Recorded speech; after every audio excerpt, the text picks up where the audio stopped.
മരണത്തിൻ്റെ ചിന്തകൾക്ക് വേറെയും ഗുണമുണ്ട്. എന്താ അറിയോ? ഹൃദയത്തെ ജീവിപ്പിക്കാൻ പറ്റും. ഹൃദയം ഇങ്ങനെ മരിച്ചു പോകും. ഭൗതിക ജീവിതത്തിൻ്റെ ആലോചനകൾക്കും ചിന്തകൾക്കും തിരക്കുകൾക്കും സമയക്കുറവുകൾക്കും ഇടയിൽ ഹൃദയം മരിച്ചു പോകും. ആ മരിച്ചു പോകുന്ന ഹൃദയത്തെ ജീവിപ്പിക്കാൻ പറ്റും അല്ലേ?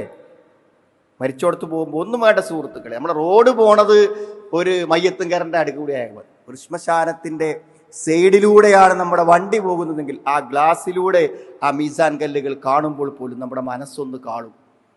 മരണത്തിന് അങ്ങനെ ഒരു കഴിവുണ്ട്, അങ്ങനെ ഉപദേശിക്കാനുള്ള ഒരു ശക്തിയുണ്ട്. അത് ഹൃദയത്തിൻ്റെ ജീവനെ, മരിച്ചു പോകുന്ന ഹൃദയത്തിന്റെ ജീവനെ അതെന്ത് ചെയ്യും? തിരിച്ചു കിട്ടും.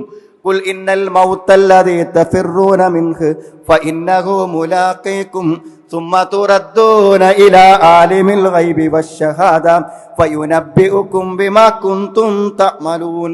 നിങ്ങൾ പേടിച്ചോടുന്ന മരണം നിങ്ങളിലേക്ക് വരും.